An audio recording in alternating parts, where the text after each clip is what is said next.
जिसमें रविवार, सोमवार, मंगलवार, बुधवार, गुरुवार, शुक्रवार और शनिवार ये सभी ग्रहों के नाम पर रखे गए हैं। लेकिन इसमें जो दग्धा तिथि होती है, उस तिथि में अगर कोई भी कार्य होता है तो उसमें विघ्न आते हैं, इसलिए कोई शुभ कार्य को इसमें नहीं करना चाहिए। मैं वापस रिपीट करता हूँ, रविवार को द्वादशी, सोमवार को एकादशी, मंगलवार को पंचमी, बुधवार को तृतीया, गुरुवार को षष्ठी, शुक्रवार को अष्टमी और शनिवार को नवमी अगर हो तो उसको दग्धा तिथि बोला जाता है। तो ये दग्धा तिथि योग बनता है और ये किसी भी अगर शुभ कार्य होता है तो उसमें विघ्न आता है, इसलिए कोई भी शुभ कार्य इसमें नहीं किया जाता। अब सूर्य दग्धा तिथि क्या होती है ये मैं आपको बताता हूँ। तिथि के अनुसार मुहूर्त के वक्त सूर्य अगर वर्जित राशियां हैं तो कौन कौन सी हैं? तो सूर्य मेष और कर्क का सूर्य अगर हो तो षष्ठी तिथि वो दग्धा तिथि होती है। अगर वृषभ और कुंभ का सूर्य हो तो चतुर्थी दग्धा तिथि होती है। मिथुन और कन्या का सूर्य हो तो अष्टमी दग्धा तिथि होती है। सिंह और वृश्चिक का सूर्य हो तो दशमी तिथि दग्धा तिथि होती है। तुला और मकर का सूर्य हो तो द्वादशी दग्धा तिथि होती है। और धनु और मीन का सूर्य हो तो द्वितीय जो है वो दग्धा तिथि बनती है। जैसे अभी सूर्य मेष राशि में चल रहा है तो अगर षष्ठी हो तो काम नहीं करना चाहिए, वो दग्धा तिथि बनती है। इसी तरह चंद्र दग्धा तिथि कौन कौन सी है?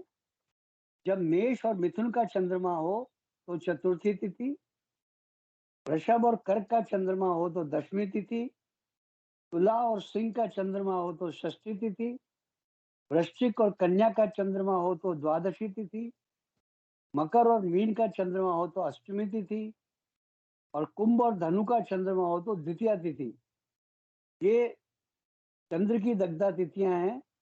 इसमें उपनयन संस्कार मतलब जनेऊ का कार्य, प्रतिष्ठा और गृह प्रारंभ आदि कार्य को वर्जित माना गया है। मतलब सूर्य की दग्धा तिथि और चंद्र की दग्धा तिथि में बाकी सारी एक काम हो सकते हैं, लेकिन तीन चीजों का निषेध माना गया है। एक तो उपनयन संस्कार जिसको जनेऊ बोलते हैं, एक किसी की भी प्रतिष्ठा कार्यक्रम हो, मीन्स जैसे भगवान की कोई प्रतिष्ठा हो रही हो, और एक गृह आरंभ। तीन चीजों को निषेध माना गया है, वर्जित माना गया है। अब देखिए, मैंने कल आपको बता दिया था कि प्रदोष तिथियां कौन कौन सी होती हैं। द्वादशी तिथि के अर्धरात्रि पूर्व प्रदोष तिथि को बोलते हैं। षष्ठी तिथि रात्रि से 4 घंटा और 30 मिनट पूर्व, उसको भी प्रदोष तिथि बोलते हैं। इसके बाद कल ग्रह तिथि होती है। कल ग्रह तिथि में कृष्ण पक्ष की चतुर्दशी और अमावस्या को कल ग्रह तिथि बोलते हैं। शुक्ल पक्ष की पूर्णिमा को कल ग्रह तिथि बोलते हैं। और दोनों पक्ष की मतलब शुक्ल पक्ष की और कृष्ण पक्ष की प्रतिपदा को, सप्तमी को, अष्टमी को, नवमी को, त्रयोदशी को और चतुर्दशी को भी कल ग्रह तिथि बोलते हैं। यदि इन तिथियों में कोई भी कार्य अगर खास कार्य है, इसमें उपनयन संस्कार, शिक्षा संबंधी मुहूर्त, इनको वर्जित माना गया है। केवल दो चीजें वर्जित हैं। एक तो शिक्षा संबंधी कोई मुहूर्त हो, मतलब बच्चे का अपन पढ़ाई जो का आरंभ करते हैं, या आप कोई भी शिक्षा कोई जैसे हायर एजुकेशन की कोई पढ़ाई करना चाहते हैं तो वो भी आप कल ग्रह तिथि में नहीं करें। और उपनयन संस्कार को भी इन तिथियों में वर्जित माना गया है। एक कुछ पर्व तिथियां हैं। संक्रांति की जो दिन तिथि होती है, मीन्स पूर्णिमा और अमावस्या के पहले जो दिन होता है उसको संक्रांति बोलते हैं। इसको पर्व के रूप में मनाया जाता है, यानी सूर्य भ्रमण करते समय राशि जब परिवर्तन करता है तो उसको संक्रांति कहते हैं। कृष्ण पक्ष की तीन तिथियां अष्टमी, चतुर्दशी और अमावस्या, और शुक्ल पक्ष की पूर्णिमा सभी शुभ कार्यों के लिए वर्जित मानी गई हैं। कृष्ण पक्ष की 3 तिथियां अष्टमी, चतुर्दशी और अमावस्या और शुक्ल पक्ष की पूर्णिमा, ये सभी मुहूर्त कार्यों के लिए वर्जित मानी गई हैं। ठीक है।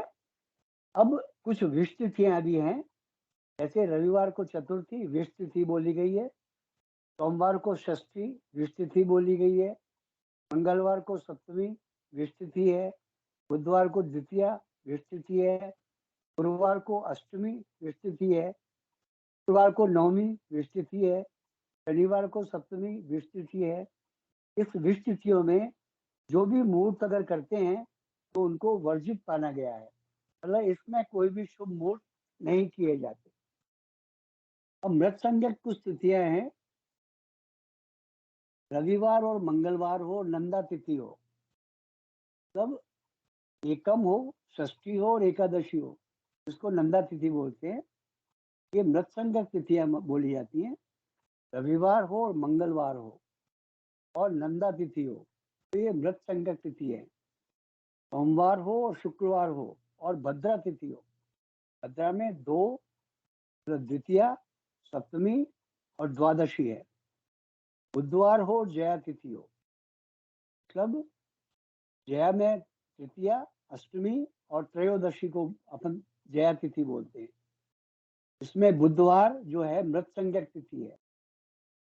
अब रिक्ता तिथि में चतुर्थी, नवमी और चतुर्दशी में अगर गुरुवार होता है तो वो मृत संज्ञक तिथि बोलते हैं। और शनिवार को पूर्णा तिथि हो, जैसे पंचमी, दशमी और पूर्णिमा और अमावस्या, इनको पूर्णा तिथि बोलते हैं। ये मृत संज्ञक तिथियां होती हैं, इसमें कोई भी शुभ कार्य नहीं किया जाता, इसको वर्जित माना गया है।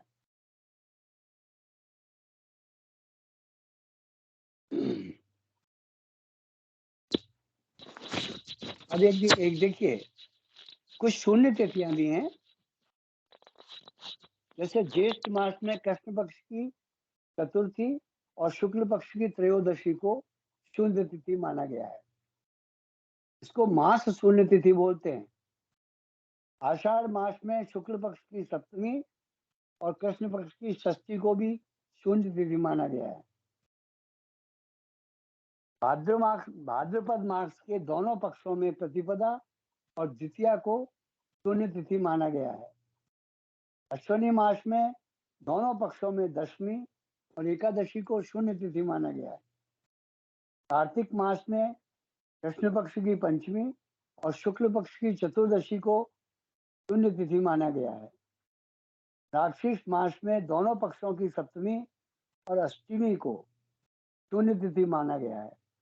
पौष मास में दोनों पक्षों की चतुर्थी और पंचमी को शून्य तिथि माना गया है।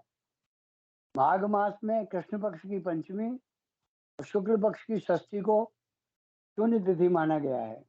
और फागुन मास में शुक्ल पक्ष की तृतीया और कृष्ण पक्ष की चतुर्थी को शून्य तिथि माना गया है। ये शून्य तिथियों में भी शुभ कार्य को वर्जित माना है, इसमें कोई शुभ कार्य नहीं किया जाता।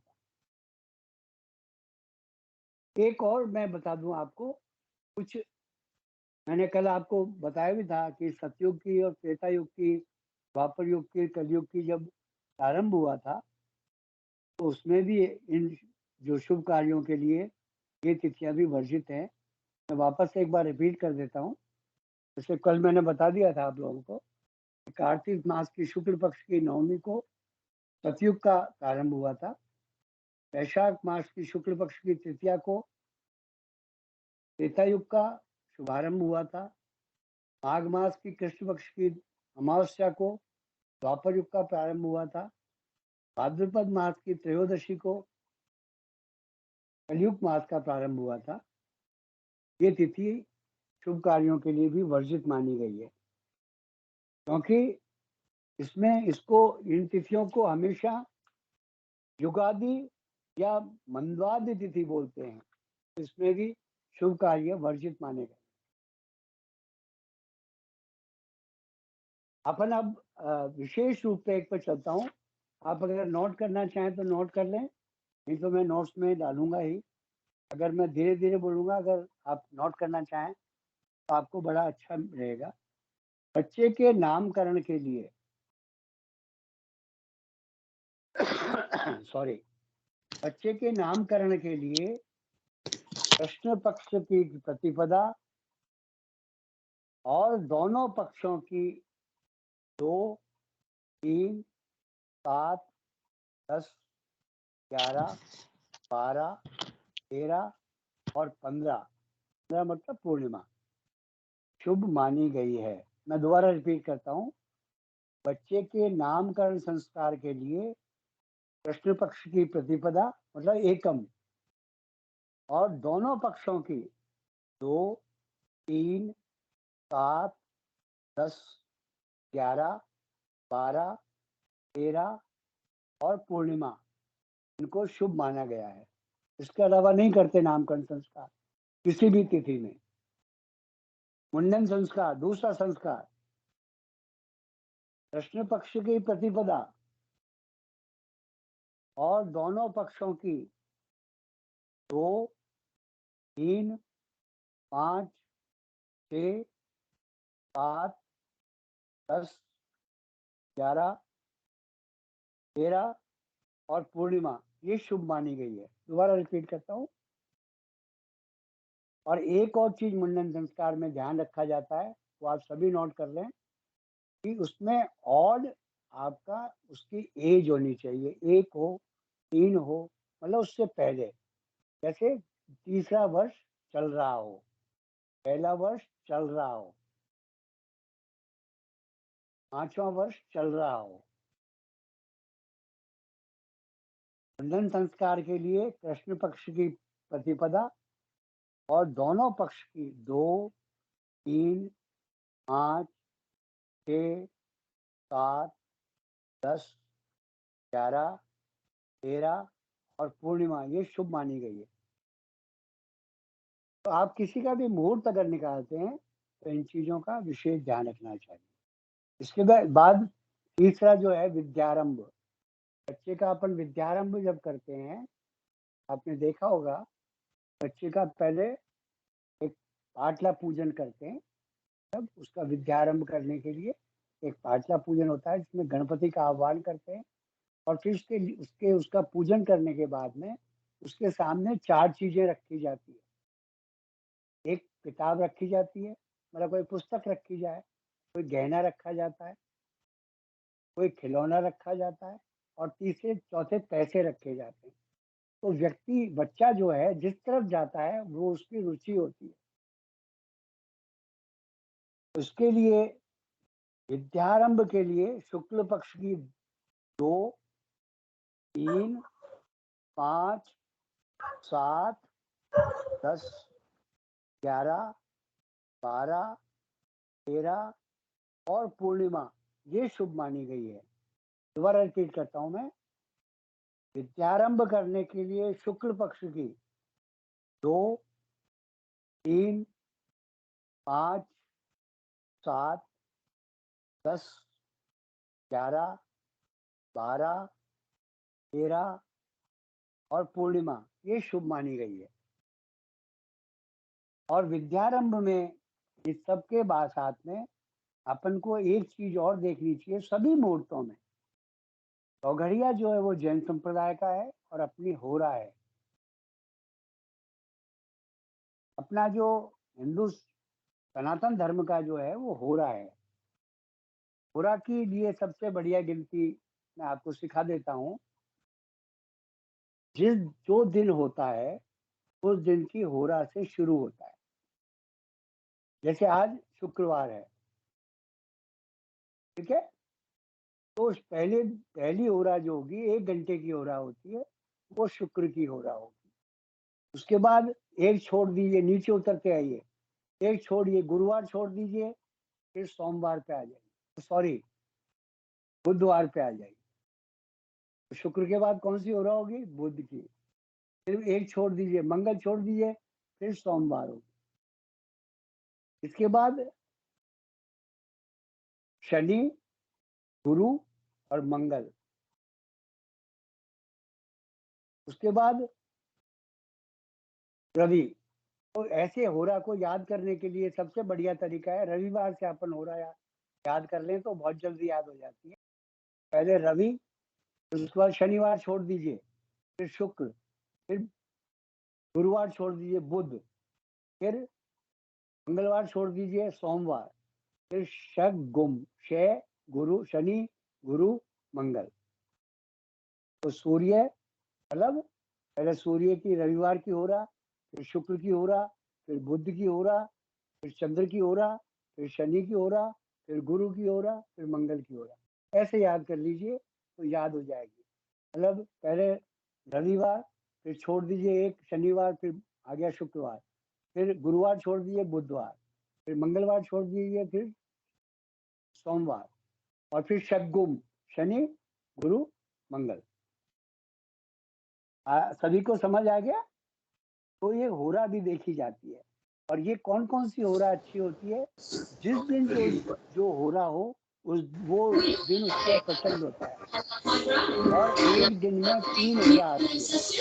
एक सुबह सुबह की होरा होती है, एक बहुत दोपहर की नाइस होरा होती है, और एक रात्रि की होरा होती है। सर, किसी बहुत भी दिन कोई किसी ने पता नहीं म्यूट नहीं कर रखा। इतना इम्पोर्टेंट क्लास चल रही है, म्यूट नहीं कर रखा, पूरा स्पीकर खोल के रखा है। ये कहीं भी आपको पंचांग में नहीं मिलेंगे, ये मैं गारंटी से बोल देता हूँ। ये मैंने काफी पंचांग का संकलन करके इकट्ठे किए हैं।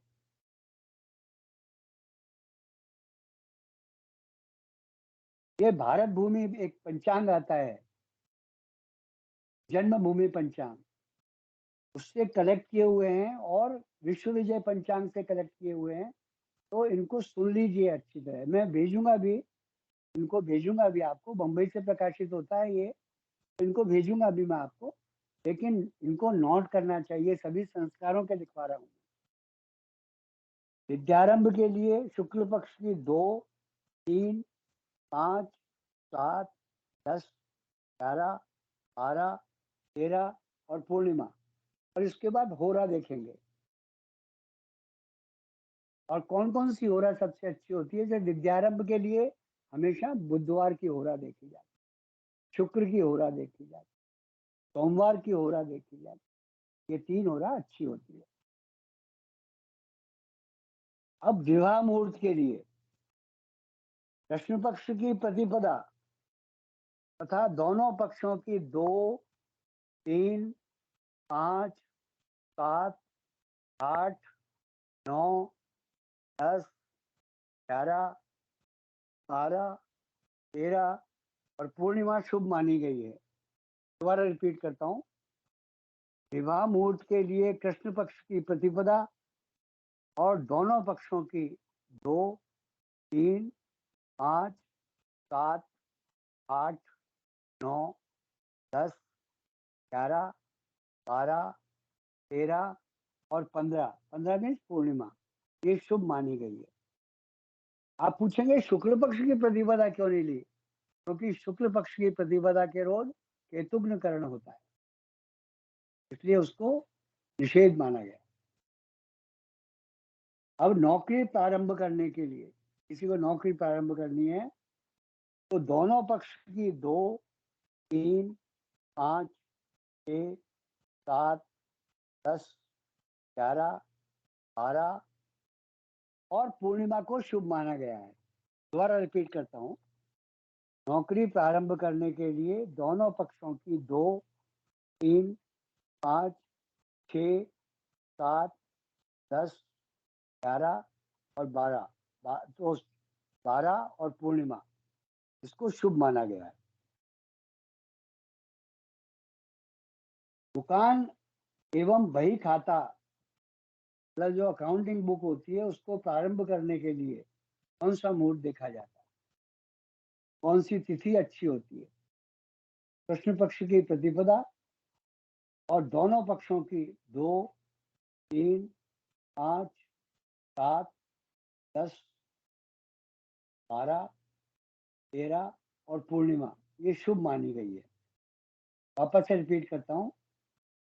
कोई भी अपनों को बिजनेस स्टार्ट करना है, मतलब दुकान स्टार्ट करनी है या एक बही खाता स्टार्ट करना है, तो उसको प्रारंभ करने के लिए कृष्ण पक्ष की प्रतिपदा और दोनों पक्षों की 2, 3, 5, 7, 10, 12, 13 और पूर्णिमा को शुभ माना गया है भूमि खरीदने के लिए। ये सब नोट करते जाइए, बहुत अच्छी चीजें दिखा रहा हूं मैं। भूमि खरीदने के लिए कृष्ण पक्ष की प्रतिपदा और दोनों पक्षों की पंचमी, षष्ठी, दशमी, एकादशी और त्रयोदशी और पूर्णिमा इसको शुभ माना गया है। वापस से रिपीट करता हूँ, भूमि खरीदने के लिए कृष्ण पक्ष की प्रतिपदा मतलब एकम और दोनों पक्षों की 5, 6, 10, 11, 13 और पूर्णिमा को शुभ माना गया। अब गृह आरंभ करने के लिए और शिलान्यास करने के लिए, नींव का मुहूर्त खोदने के लिए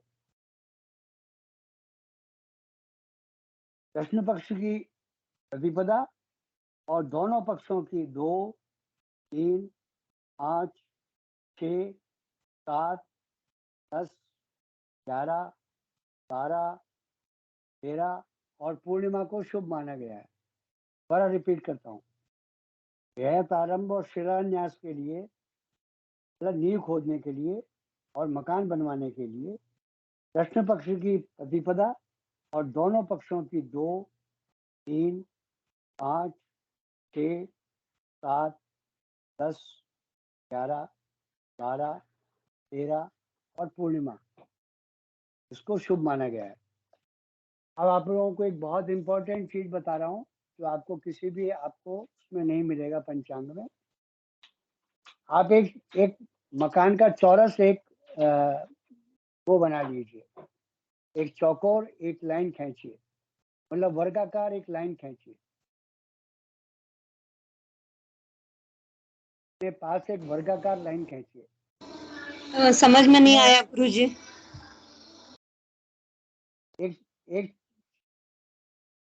मतलब एक चौकोर बनाइए अपने पास। एक स्क्वायर बनाना है क्या? स्क्वायर बना दीजिए। हाँ, स्क्वायर बना देंगे। बना लिया? हाँ गुरुजी। ऊपर की तरफ उत्तर लिख दीजिए। अच्छा, ऊपर नॉर्थ। लिख लिया? यस। राइट साइड में ईस्ट लिख लीजिए। यस। लेफ्ट साइड में पश्चिम लिख लीजिए। यस। और नीचे नीचे लिख लीजिए दक्षिण।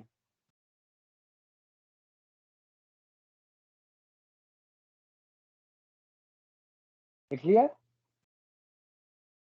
जी। अगर सूर्य की स्थिति 2, 3 और 4 में है, मतलब सूर्य वृषभ राशि में है, मिथुन राशि में है या कर्क राशि में है, लिख लीजिए आप। अगर वृषभ राशि में है, मिथुन राशि में है, कर्क राशि में सूर्य है, तो नींव का मुहूर्त दक्षिण पश्चिम में होगा। लिख लीजिए। नींव का मुहूर्त दक्षिण में शून्य में दक्षिण होगा। पश्चिम में होगा, मतलब नैऋत्य कोण में, south west. South west. Yes. ठीक है, देखा आप लोगों ने? नींव उस दिन साउथ वेस्ट में पहले करना है, उधर पूजा करना है, राइट? उधर ही पूजा होगी। हाँ, ठीक है तो गुरु नींव के मुहूर्त के लिए सूर्य की स्थिति को देखना जरूरी है। जी। इसके बाद 5, 6 और 7 मतलब सिंह राशि में, कन्या राशि में और तुला राशि में अगर सूर्य है तो नींव का मुहूर्त अग्नेय कोण में होगा, मतलब साउथ ईस्ट में।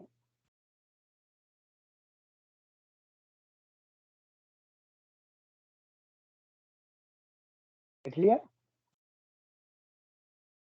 जी। अगर 5, 6 और 7 सिंह राशि, कन्या राशि, तुला राशि में सूर्य है, नींव का मुहूर्त अग्नेय कोण में होगा। ये मुहूर्त निकालने के लिए आपको समझा रहा हूँ कि कोई भी मुहूर्त पूछने आता है तो आप तुरंत बता दें। पहले तो तिथि देखेंगे, वह तिथि कौन सी है इसको सूटेबल। तो कृष्ण पक्ष की एकम को या दोनों पक्षों की 2, 3, 5, 6, 7, 10, 11, 12, 13 और पूर्णिमा, ये शुभ हैं। और इसके अलावा सूर्य की स्थिति देखेंगे। वो पूछेगा सर नींव का मुहूर्त कौन सी दिशा में करना है, तो आप ये बताएंगे अगर 2, 3, 4 में है तो साउथ वेस्ट में होगा, 5, 6, 7 में है तो साउथ ईस्ट में होगा, 8, 9, 10 में है तो ईशान कोण में होगा, जिसको नॉर्थ ईस्ट बोलते हैं। 8, 9, 10 ईशान कोण में होगा, मतलब नॉर्थ ईस्ट में। और 11, 12 और 1 मतलब कुंभ राशि, मीन राशि और मेष राशि में अगर सूर्य है, जो अभी की स्थिति है, तो नींव का मुहूर्त कहाँ होगा? वायव्य कोण में, मतलब वेस्ट। नॉर्थ वेस्ट में। अभी अगर कोई पूछने आए आपसे कि नींव का मुहूर्त कहाँ होगा, तो क्या बोलेंगे? North west. नॉर्थ वेस्ट में होगा, क्योंकि मेष अभी सूर्य मेष राशि में। मेष में है। ठीक है, आया आप लोगों के समझ में? जी। और जैसे आज तिथि कौन सी है बताएगा कोई? आज सप्तमी है, तो आज मुहूर्त हो सकता है, तो कोई भी आएगा आपसे बोलिएगा उसको कि भाई आज का मुहूर्त जो है आपके वायव्य कोण में होगा। ठीक है, अब अपन नेक्स्ट चलते हैं। नूतन गृह प्रवेश, कृष्ण पक्ष की प्रतिपदा और दोनों पक्षों की 2, 3, 5, 7, 10, 11, 13 और पूर्णिमाएं शुभ मानी जाती है। दोबारा रिपीट करता हूँ। नूतन गृह प्रवेश, इसको जो अपन वास्तु पूजा भी बोलते हैं। वास्तु पूजा जब अपना मकान पूर्ण हो जाता है, उसके लिए वास्तु पूजा होती है। वास्तु पूजा के में कृष्ण पक्ष की प्रतिपदा और दोनों पक्षों की 2, 3, 5, 7, 10, 11, 13 और पूर्णिमा शुभ मानी गई है। आप लोगों ने नोट किया? जी गुरुजी। वाहन खरीदने के लिए ये लोग बाग आपके पास बहुत आएंगे, जब वाहन खरीदना है कौन सा खरीदें।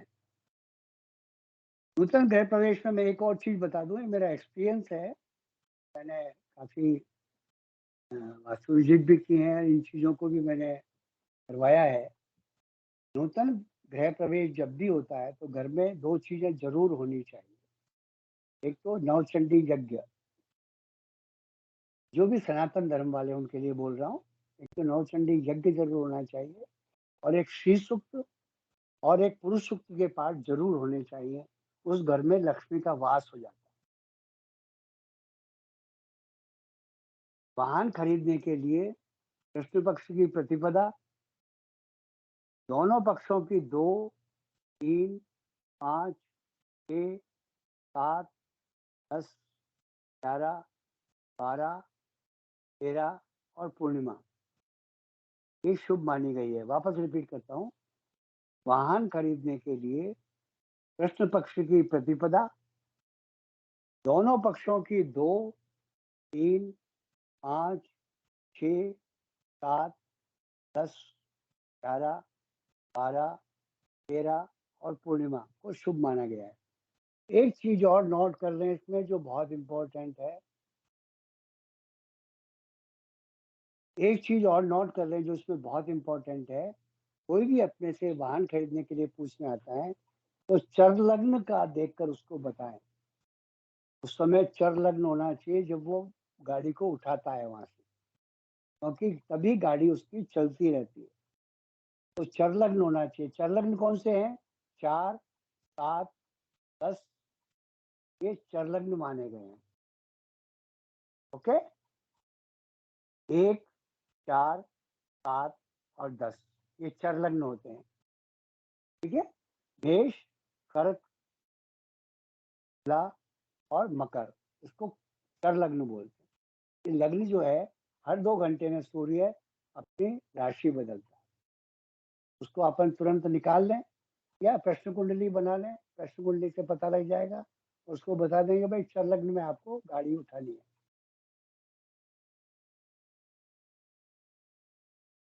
देखिए, अधिकांश कार्यों के लिए 4, 9 और 14 को वर्जित माना गया है, क्योंकि उसको रिक्ता तिथि बोलते हैं।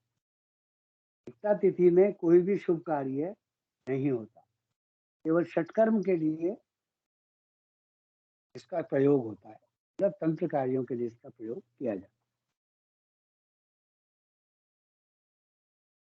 यहाँ तक आप लोगों को सबको समझ आया? आप लोगों को अच्छा लगा?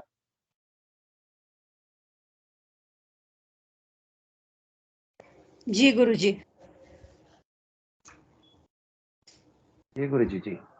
गुरुजी चलिए, एक बार ये चर 4 लग्न, 9 वाले रिपीट कर दीजिए। चर लग्न बोले ना 4, 7 एंड 10, देखिए मतलब चर कर्क। लग्न जो है हाँ, 1, 4, एक, 7 और 10 है। अच्छा एक भी है क्या? ओके।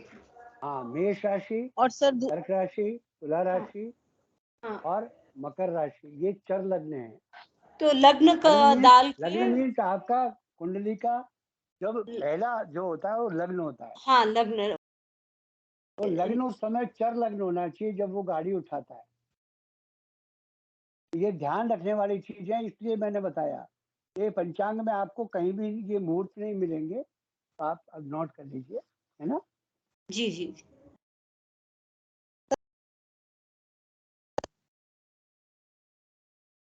अब अपन 4 9 नई चीज पर आ बोलिए, जो कोई समझ नहीं सर आया आप तो पूछिएगा। चर लगन के बाद में आपने एक और बताया जिसमें काम नहीं करना चाहिए। हाँ, रिक्ता तिथि रेक्ता, बोलते हैं उसको। रेक्ता तिथि। उसको बोलते हैं रिक्ता तिथि।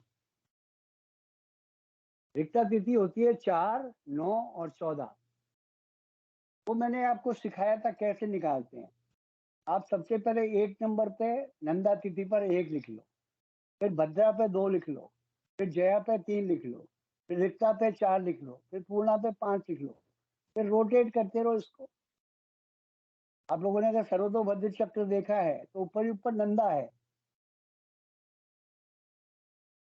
80 नंबर पर। टोटल 84 पाद होते हैं सर्वतोभद्र चक्र के, उसमें 80 नंबर पे जो है वो नंदा है। उसके बाद भद्रा है। तो नंदा क्या है? 1, 6, 11। उसके बाद भद्रा क्या है? 2, 7, 12। उसके बाद जया क्या है? 3, 8, 12, सॉरी 13। उसके बाद रिक्ता क्या है? 4, 9, 14। फिर पूर्णा क्या है? 5, 10, 15। ठीक है? ये बहुत याद करने के तरीके बताए मैंने आपको। जैसे मैंने होरा का बताया कि सूर्य, शुक्र, बुध, चंद्रमा। उसके बाद शक गुम, शनि, गुरु, मंगल। एक एक छोड़ते जाइए। सूर्य के बाद में शनि छोड़ दीजिए, शुक्र पे आ जाइए। शुक्र के बाद गुरु को छोड़ दिए, बुध पे आ जाइए। बुध के बाद मंगल को छोड़ दीजिए, चंद्रमा पे आ जाइए, मतलब सोमवार पे आ जाइए। फिर शक-गुम, शनि, गुरु, मंगल। कभी क्रम आपको देखना ही नहीं पड़ेगा।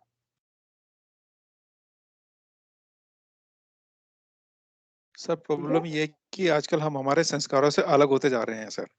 हाँ लोग हाँ बाग हाँ जो हैं, हाँ, है ना, अगर जो लोग जैसे गुजरात के अंदर हैं या कई जगह पे जो है ना, जैसे एकादशी को चावल नहीं खाएंगे या इस तरह मैं की जो नहीं बहुत सारी खाता, चीजें, मैं भी नहीं है ना खाता था। है ना, तो इसलिए और मैं तो एकादशी व्रत जब याद करता रहे, हूँ। हाँ हाँ, तो एकादशी याद रखेंगे तो सारी चीज याद हो जाती है। एकादशी हो गई तो फिर उसके बाद पूर्णिमा भी हो गई, अमावस्या भी हो गई, आदमी ध्यान रखते हैं। जैसे अमावस्या को हाँ लोग बाग जो है हाँ पीपल में जल चढ़ाते हैं, तो पितरों के जी, लिए मैं जल तो चढ़ाते हैं। रुद्राभिषेक करता हूँ, हर अमावस्या को रुद्राभिषेक होता है। तो बस ये हम हमारी तिथियों से अलग हो गए बस, है ना, तो जी तिथियां जी जी, तभी थोड़ा ध्यान अपन भूल करने गए लगे। क्रमों को। अभी क्रमों को भूल गए अपन। गुरुजी अभी तक देखा हुआ है सब कृष्ण पक्ष एकम, सब चीज में हम अच्छा कार्य कर सकते हैं। तो केवल कृष्ण ये पक्ष की, हाँ वही ये ध्यान कृष्ण पक्ष रखना। का, कृष्ण पक्ष का ही शुक्ल बोल रही पक्ष हूँ। की कभी भी एकम को नहीं करते, क्योंकि शुक, उससे उसका करण बहुत खराब है। शुक्ल पक्ष का नहीं करते, कृष्ण पक्ष का एकम में करते हैं, करेक्ट? हाँ हाँ, हाँ। तो अपन करण पाएंगे तो बताऊंगा ये मैं।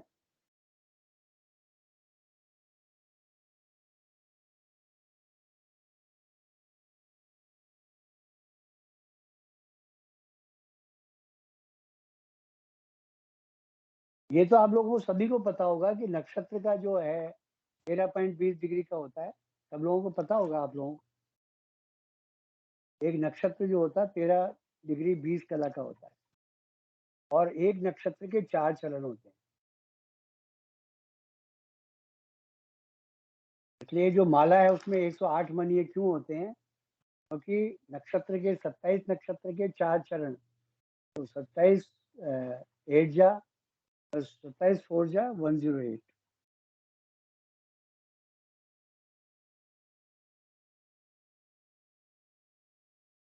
और एक चरण जो होता है 3 डिग्री 20 कला का होता है।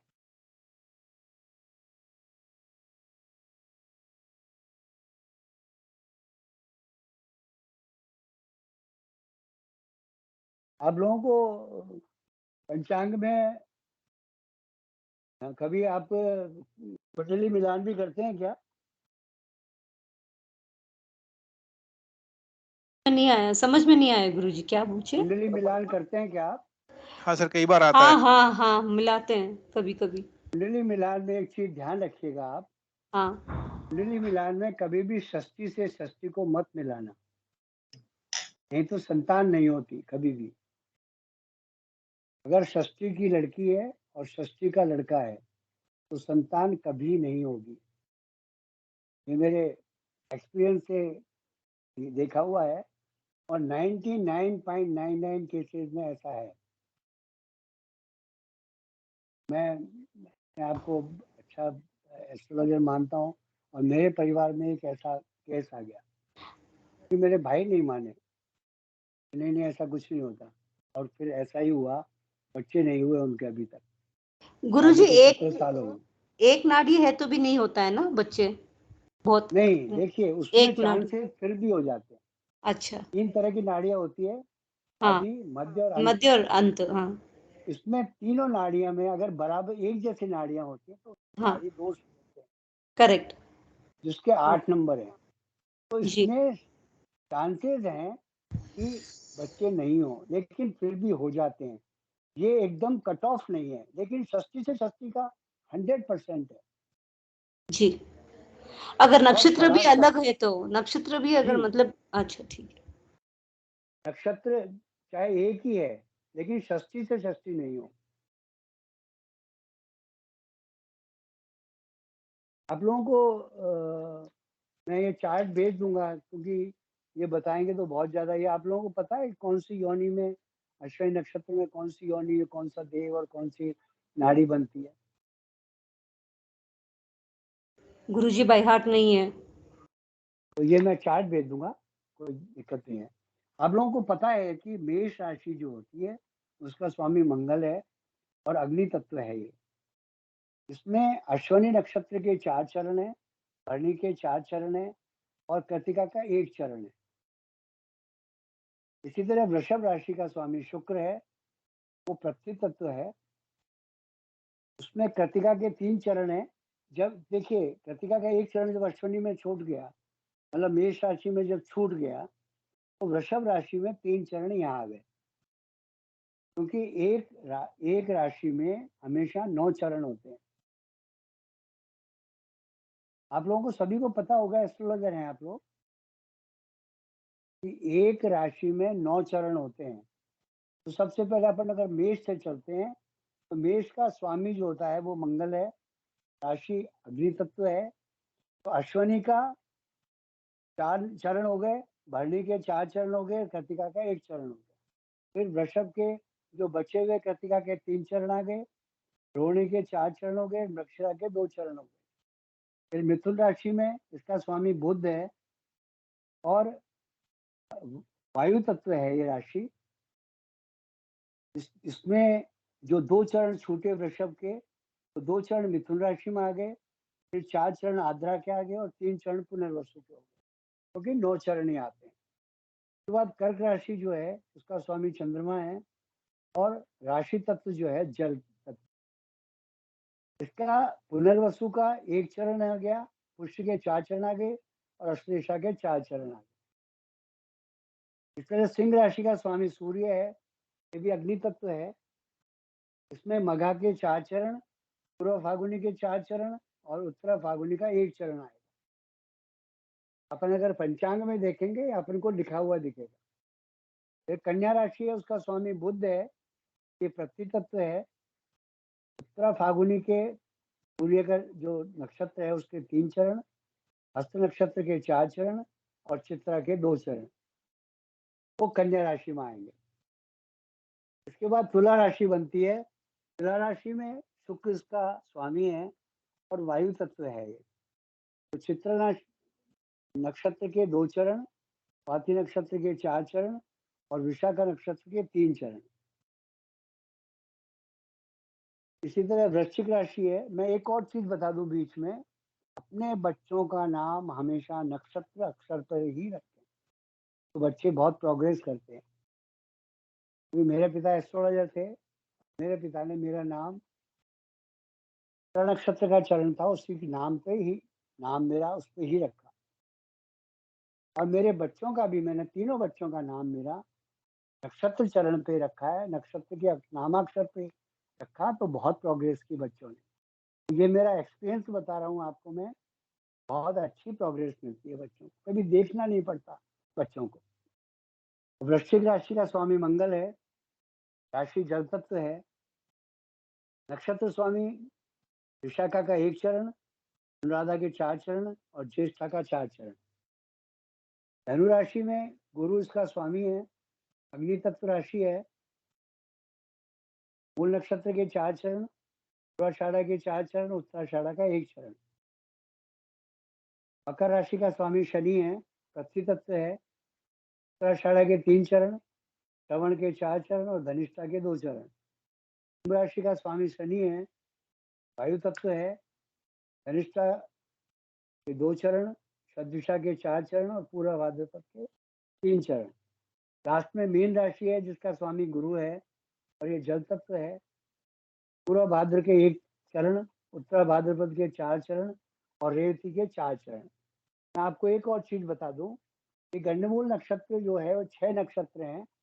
एक अश्वनी है, अश्लेषा है, मघा है, ज्येष्ठा है, मूल है और लास्ट की रेवती है। मतलब बुध के और केतु के जो नक्षत्र हैं उनको गंडमूल नक्षत्र बोलते हैं। तो 6 नक्षत्रों को गंडमूल नक्षत्र माना गया है, लेकिन 5 इसलिए बोलते हैं, इसमें मघा के 2 चरण लिए गए हैं, ज्येष्ठा के भी 2 चरण लिए गए। ओके, मैं आपको एक और चीज बता देता हूँ, का संबंध आपके इससे नहीं है, लेकिन ये बहुत बड़ा संबंध रखता है कि जल तत्व की राशियां जो हैं, सबसे पहले अग्नि तत्व लीजिए। तो इस ऐसे याद करने का तरीका बता रहा हूँ, 1, 5, 9 याद कर लीजिए। 1, 5, 9 अग्नि तत्व, मेष राशि, सिंह राशि, धनु राशि, अग्नि तत्व। उसको एक एक बढ़ाते जाइए, 2, 6, 10 पृथ्वी तत्व होगी। वृषभ राशि, कन्या राशि और मकर राशि पृथ्वी तत्व होगी। इसके बाद फिर एक एक बढ़ा दीजिए, तो मिथुन राशि, तुला राशि और कुंभ राशि एक एक बढ़ाई तो ये वायु तत्व हो गए। इसके बाद फिर एक एक बढ़ा दिए, 4 मीन्स कर्क राशि, 8 वृश्चिक राशि, 12 तो है ये जल तत्व हो गई, 12 मीन्स मीन। अब इसको एक और चीज बता दूं मैं, वैसे इसका कोई संबंध नहीं है, लेकिन वास्तु के परिप्रेक्ष्य में एक और चीज बता देता हूँ। जिनकी भी राशि अग्नि तत्व है उनके लिए उत्तराभिमुख मकान सबसे उत्तम होता है, उत्तर की तरफ का मकान सबसे उत्तम माना गया है। इसके बाद जो दूसरी नंबर की राशि जो है पृथ्वी तत्व है, उनके लिए मतलब 2, 6 और 10, वृषभ राशि, कन्या राशि और मकर राशि के लिए दक्षिणाभिमुख मकान सबसे उत्तम माना गया है। तो दक्षिण का मकान ऐसा नहीं कि बहुत ज्यादा बुरा होता है, पृथ्वी तत्व वालों के लिए दक्षिण भाग मकान ही अच्छा माना गया। इसके बाद 3, 7 और 11 जो है, मतलब मिथुन राशि, तुला राशि और कुंभ राशि को वायु तत्व माना गया है, पश्चिमाभिमुख मकान सबसे उत्तम माना गया। और जल तत्व की राशि क्या है, कर्क राशि, वृश्चिक राशि और मीन राशि को पूर्वाभिमुख मकान सबसे उत्तम माना गया। किसी को यहाँ तक कोई डाउट है तो मुझसे पूछ लीजिएगा। नक्षत्र के कुछ मिलापक बता देता हूँ आपको। वैसे तो आप लोग सब विद्वान हैं, लेकिन बता देता हूँ मैं आपको कौन से नक्षत्र से सबसे ज्यादा अच्छी होती है। अगर अश्विनी नक्षत्र हो तो ज्येष्ठा से सबसे अच्छी उसकी मैचिंग होगी।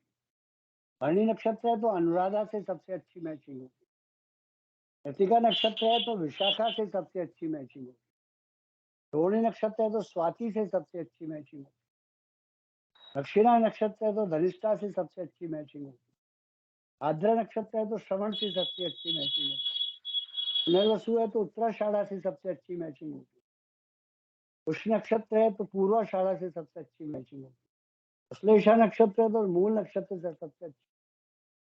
मघा नक्षत्र है तो रेवती से सबसे अच्छी मैचिंग होगी। पूर्व फागुनी है तो उत्तरा फागुनी नक्षत्र से, सॉरी, पूर्व फागुनी है तो उत्तरा भाद्रपद से सबसे अच्छी मैचिंग। उत्तरा फागुनी है तो पूर्व भाद्रपद से सबसे अच्छी मैचिंग होगी। और हस्त नक्षत्र है तो शतदिशा नक्षत्र से सबसे अच्छी मैचिंग होगी। ये 26 नक्षत्र हैं जिनसे सबसे अच्छी मैचिंग मानी जाती है। गुरुजी प्रणाम। राम साहब बताइए। हाँ, एक सवाल पूछना चाहूंगा। ये जो आपने राशि का जिक्र किया है, तो ये चंद्र राशि है या लग्न राशि? चंद्र राशि, लग्न राशि से कोई संबंध नहीं है। ठीक है राशि गुरुजी। हमेशा जो चंद्रमा जिस नक्षत्र में होता है वो राशि होती है। धन्यवाद गुरुजी। ठीक है।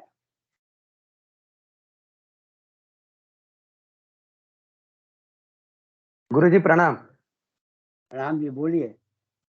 अमरनाथ बोल रहा हूँ। जरा वो राशि का जो रोहिणी स्वाति वगैरह वो जरा रिपीट करेंगे थोड़ा सा बिल्कुल बिल्कुल बीच में, बिल्कुल। प्लीज देखिए, कृपया। धन्यवाद। अश्वनी का ज्येष्ठा से अच्छे संबंध, भरणी का अनुराधा से, कृतिका का विशाखा से, रोहिणी का स्वाति से, दक्षिणा का धनिष्ठा से, आद्रा का श्रवण से, पुनर्वसु का उत्तराषाढ़ा से, पुष्य का पूर्वाषाढ़ा से, अश्लेषा का मूल से, मघा का रेवती से, पूर्व फागुनी का उत्तरा भाद्रपद से, उत्तरा फागुनी का पूर्व भाद्रपद से, और हस्त का शब्द दिशा से अच्छे संबंध मिलते हैं।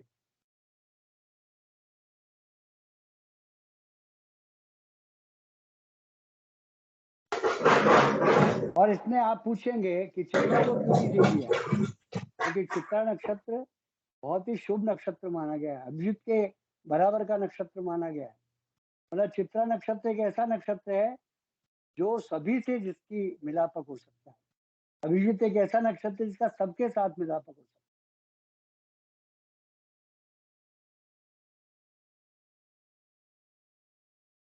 और योनि, नाड़ी, गण, इसका जरूर ध्यान रखना चाहिए। आप कहें तो मैं वो भी करा दूं। जी गुरुजी। जी गुरुजी। ये ऐसी अच्छी क्लास को छोड़कर, और मैं तो जबकि ये धन्यवाद। मूर्त क्लास कोई कराएगा नहीं, इतनी अच्छी क्लास है ये मूर्त क्लास। जय गुरु जी, जय गुरु जी, धन्यवाद। जी देखिए, गुरुजी, अश्विनी बहुत ज्यादा नक्षत्र ज्ञान जो है, आज। अश्विनी नक्षत्र की योनि होती है अश्व, और देवगण है, आदि नाड़ी होती है। वापस से रिपीट करता हूं, आप लिखते जाइए, कोई दिक्कत नहीं है। अश्विनी नक्षत्र में योनि अश्व होती है, घोड़ा जिसको बोलते हैं, गण देव होता है, और नाड़ी आदि होती है। और अश्विनी नक्षत्र में जो पैदा होते हैं वो यश, धन, वैभव और ऐश्वर्य की उनमें वृद्धि रहती है हमेशा। भरणी नक्षत्र, इसकी गज योनि है, मनुष्य गण है, और मध्य नाड़ी है,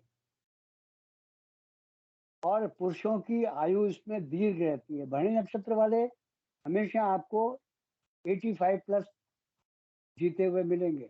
आप देख सकते हैं अपने आसपास अगर कोई भरणी नक्षत्र वाला है। कृतिका, इसका योनि मेढ़ा है। भेड़ बोलते हैं ना, भेड़, मेढ़ा। गण राक्षस है और नाड़ी अंत्य है। 3 तरह की नाड़ी होती है ना, आदि, मध्य और अंत्य।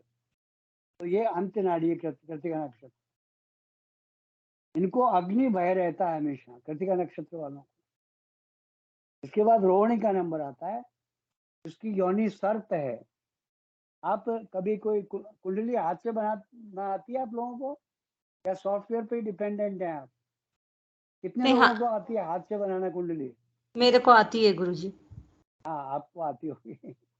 आप 100 पुराने दिख रहे हैं मुझे। 100 साल हमको पंचांग है। जी गुरुजी, जी मुझे जी भी जी आती है।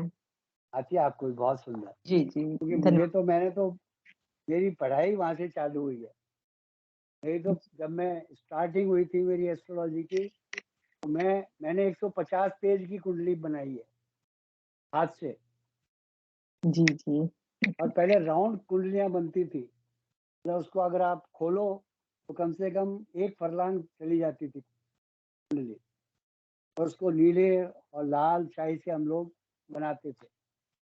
और पैसे कितने मिलते थे? 11 रुपए। 11 रुपए बहुत होते थे खैर उस समय। चलिए, मैं मृगशिरा नक्षत्र को बताता हूँ। सर्प गुरु योनि है। गुरुजी, रोहिणी पे आप रुक गए थे।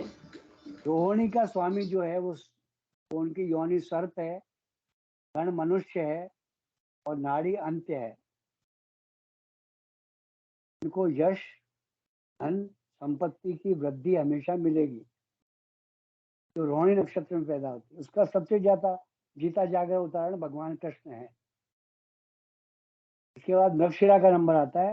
मृगशिरा का योनि जो है सर्प है, गण देव है, नाड़ी मध्य है। इनको भी यश, धन, वैभव, ऐश्वर्य और स्थिरता मिलती है। इसके बाद आर्द्र नक्षत्र आता है। इसका स्वान है योनि, गण मनुष्य है और नाड़ी आदि है। धन संपत्ति का मध्यम सुख होता है इनको। इसके बाद पुनर्वसु नक्षत्र है। इसका योनि जो है मार्जर है, जिसको बिल्ली बोलते हैं। देवगण है और आदि नाड़ी है।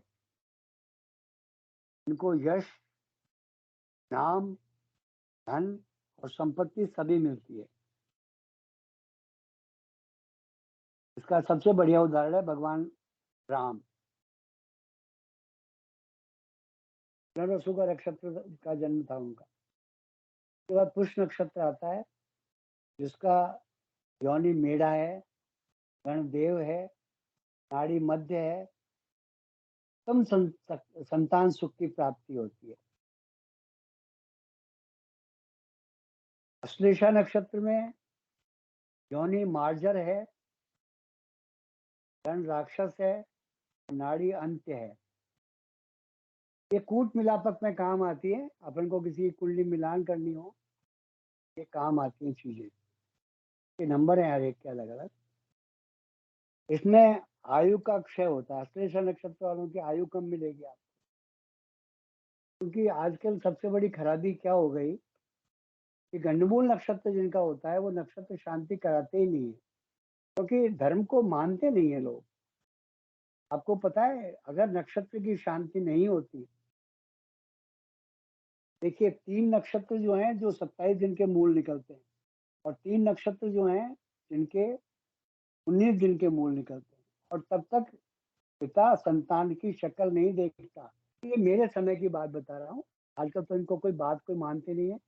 अब तो 1 दिन के बच्चे को अपन फेसबुक पे वायरल कर देते हैं। पुष नक्षत्र आता है। इसका जो योनि है मेढ़ा है, गण देव है, नाड़ी मध्य है। और ये उत्तम संतान सुख की प्राप्ति होती है जिनके पुष नक्षत्र है। और ये अश्लेषा तक आ गया था मैं शायद, है ना? अश्लेषा में मार्जर है जी इसका गुरुजी। योनि, और गण राक्षस है, नाड़ी अंत्य है, और आयु की इनकी कमी होती है। इसके बाद मघा नक्षत्र है जिसका योनि जो है मूषक है, मतलब चूहा। धन राक्षस है और नाड़ी अंत्य है। धन संपत्ति का मध्यम सुख होता है। इसके बाद पूर्व फाल्गुनी नक्षत्र है जिसका मूषक जो है वो योनि है। धन मनुष्य है, नाड़ी मध्य है। धन संपत्ति का मध्यम सुख होता है। उत्तर फाल्गुनी में इसका जो योनि है वो गौ है, मनुष्य गण है और आदि इनकी नाड़ी है। धन संपत्ति का मध्यम सुख। इसके बाद हस्त नक्षत्र है जिसका महिष है, देवगण है और आदि नाड़ी है। धन संपत्ति का मध्यम सुख होता है। चित्र नक्षत्र का स्वामी जो है व्याघ्र है, राक्षस गण है और मध्य नाड़ी है। धन संपत्ति का मध्यम सुख प्राप्त होता है। स्वाति नक्षत्र जो है इसका महिष जो है वो योनि है, देवगण है और अंत नाड़ी है। धन संपत्ति ऐश्वर्य की स्थिरता होती है। इनका स्वाति नक्षत्र होता है, मतलब अप डाउन नहीं होते कभी भी है धन संपत्ति। इसके बाद विशाखा नक्षत्र है, इसका स्वामी व्याघ्र है, राक्षस गण है और अंत नाड़ी है और हमेशा बीमारी की तरफ इनका, मतलब बीमार ज्यादा रहते हैं। इसके बाद अनुराधा नक्षत्र है जिसका योनि जो है मृग है, गण देव है और मध्य नाड़ी है। ये शुभ फल प्रदान करती है। इसके बाद ज्येष्ठा नक्षत्र है जिसका भी योनि मृग है, राक्षस गण है और आदि इनकी नाड़ी है। अशुभ है और दुर्भाग्य का सूचक है। इसके बाद मूल नक्षत्र है जिसकी योनि श्वान है, राक्षस देव गण है और आदि इनकी नाड़ी है। ये पीड़ा, बीमारी, चिंता और अल्पायु भी देखा गया है। इसके बाद पूर्वाषाढ़ा नक्षत्र जो है उसका जो वानर है, योनि जो है और गण जो है मनुष्य गण है और मध्य नाड़ी है। इनको शिथिलता रहती है, निराशा हाथ लगी हुई रहती है हमेशा। तो उत्तराषाढ़ा नक्षत्र है जिसका कि स्वामी नेवला है और इनका जो योनि जो है नेवला है, देव जो है गण जो है इनका मनुष्य है और अंत नाड़ी है। धन संपत्ति की स्थिरता होती है। उसके बाद श्रवण नक्षत्र है जिसका वानर है और गण जो है देव है और अंत नाड़ी है। संतान सुख मध्यम होता है इनको। इसके बाद धनिष्ठा नक्षत्र है जिसका कि योनि सिंह है, गण राक्षस गण है और मध्य नाड़ी है और इनको आयु इनकी कम होती है। इसके बाद शतभिषा होती है। शतभिषा नक्षत्र है जिसका कि योनि अश्व है, राक्षस गण है और आदि इसकी नाड़ी है और आर्थिक स्थिति इनकी स्थिरता होती है और सफलता प्राप्त करते हैं। इसके बाद पूरा भाद्रपद नक्षत्र है, इनका कि योनि सिंह है, मनुष्य गण है और आदि इनकी नाड़ी है और संतान सुख में इनको कमी रहती है। पूरा भाद्रपद नक्षत्र है जिसकी योनि गौ है, मनुष्य गण है और मध्य नाड़ी है। धन, वैभव और ऐश्वर्य से भरपूर मिलेंगे। उसके बाद रेवती नक्षत्र है जिसका कि योनि गज है, देव इनकी गण है और अंत्य नाड़ी है। असंतोष और अस्वस्थता की स्थिति रहती है। उसके बाद अभिजीत नक्षत्र है जिसका जो नेवला है, गण देव है और अंत्य नाड़ी है और यश, धन, वैभव और ऐश्वर्य की इनको स्थिरता होती है। देखिए इसमें 5 नक्षत्र जो है मूल आपके पंचक नक्षत्र बोलते हैं। धनिष्ठा, शतभिषा, पूर्वा भाद्रपद, उत्तरा भाद्रपद और रेवती। कोई भी मर जाता है तो उसके जो पंचक उसी में ही काम आते हैं और अगर कोई पंचक में मरता है तो उसकी पिंड दान कराते हैं हाथों हाथ, मृतक की अर्थी पर, है ना। तो ये धनिष्ठा, शतभिषा, पूर्वा भाद्रपद, उत्तरा भाद्रपद और रेवती, ये लास्ट के जो 5 है इसको पंचक नक्षत्र बोलते हैं। चलिए आज की क्लास अपन यहाँ समाप्त करते हैं। मुझे लगता है 1 दिन और लगेगा ज़्यादा, कल और परसों भी हो जाएगा, क्योंकि कोर्स काफ़ी बाकी है। मैं सोचता हूँ आप लोगों को पूरा पढ़ाऊँगा। कम से कम आपको इतना पंचांग पढ़ा दूँ, इतना मुहूर्त पढ़ा दूँ कि ताकि दोबारा आपको मुहूर्त की क्लास नहीं करनी पड़े। चलिए, किसी को कोई डाउट है तो पूछिए। आज की क्लास यहीं समाप्त करेंगे अपन। आप लोगों को कैसी लगी क्लास बताइएगा।